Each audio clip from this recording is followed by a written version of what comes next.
Once again, I'd like to welcome everyone to the few minutes we have together on the Parsha. You might be able to tell from the background, I'm still in Yerushalayim Ir HaKodesh, and in fact, we'll even have an opportunity to speak about that in a moment.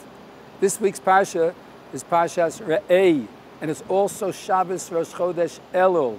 And as we had the opportunity to point out last year, we always read Parshas Re'eh in connection with either Mevarchim HaChodesh or the actual Rosh Chodesh of Elul. And that's because at the beginning of the Parsha says, Re'eh Anochi Nosein Lefnechem Hayom Es HaBrocha HaKlola, that today I've put before you the choice to choose either the good, the bracha, or the klola, the bad. And of course, Elul begins the period of introspection in which we deal with the question of our choices and what kinds of choices we're going to be making, first for the tshuva process and ultimately to put things on a new track.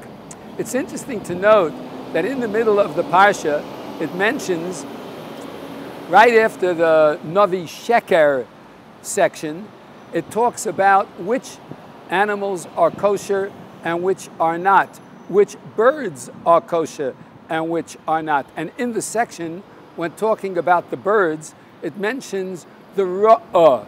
One of the birds is called the ra'ah. And as Rashi quotes, actually based on a Gemara in Chulin on Samach Gimel Amud Beis, he says the ra'ah is the same as the daya and is the same as the ayah. And the daya and the ayah, colloquially interpreted, generally speaking, to mean vultures. And why is it called the ra'ah if the Gemara says he ayah, he daya, he ra'ah, it's all the same? Why was it called ra'ah? So Rashi mentions she'roeh l'meirachok, that it's able to fly high and see at a very great distance. And the Gemara in Chulin, and the daf we mentioned, Samach Gimel Amud Beis, says that, what do you mean it sees for a long distance? And the Gemara says, Omedes beBavel, the bird is able to stand in Bavel, meaning fly and stand in Bavel, Veroeh nevela be'eretz Yisrael, and it's able to see a carcass in the land of Israel. And this bird is a non-kosher bird. Now the Ramban, when talking about non-kosher birds, generally speaks about the fact that the birds have a nature which is a carnivorous nature and a predator nature. Now when it comes to the predator nature, of course, we can understand why we wouldn't want to imbibe or eat anything which is of a predatory nature, because we're supposed to be more domesticated, more fine, more quality of a human being. But what does this have to do with the ra'ah she'omedes beBavel v'roeh nevela be'eretz Yisrael? I think one of the interesting ideas is that the connection between Elul, Re'eh, and this particular animal, ra'ah, is how do we view life?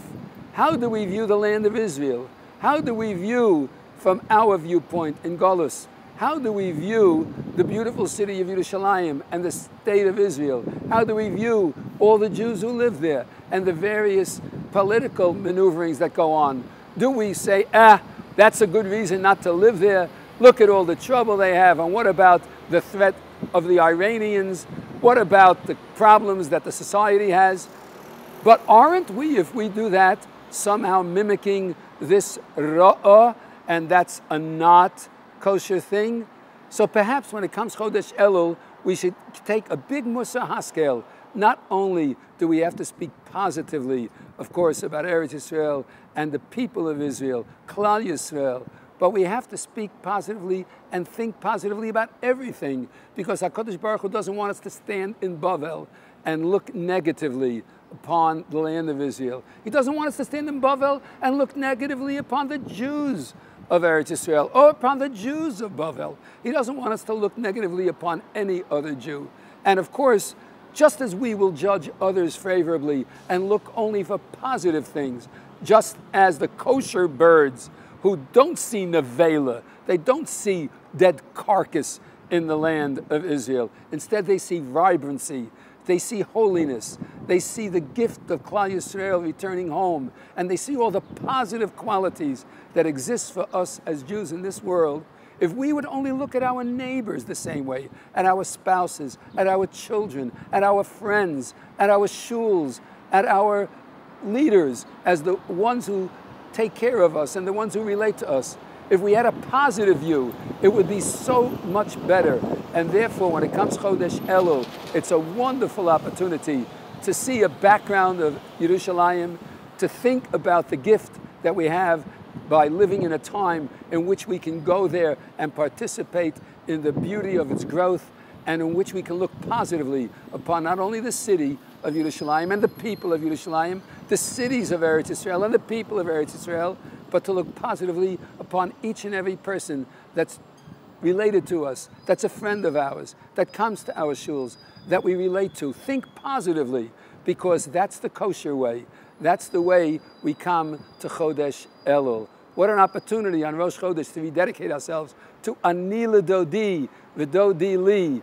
I am to my beloved is to me. HaKadosh Baruch Hu relates to us in a beloved way, in a positive way. We too are going to relate to each other in a most positive way to bring about that this year, at the end of it, we will have a great opportunity for tshuva, to look positively, and at the beginning to go forward and to have a blessed new year. And of course, I take this opportunity to wish everyone a wonderful Good Shabbos and a wonderful Rosh Chodesh, Chodesh Tov, Shabbat Shalom, and we should all be blessed with all good things at the end of this year and at the beginning of the next Good Shabbos.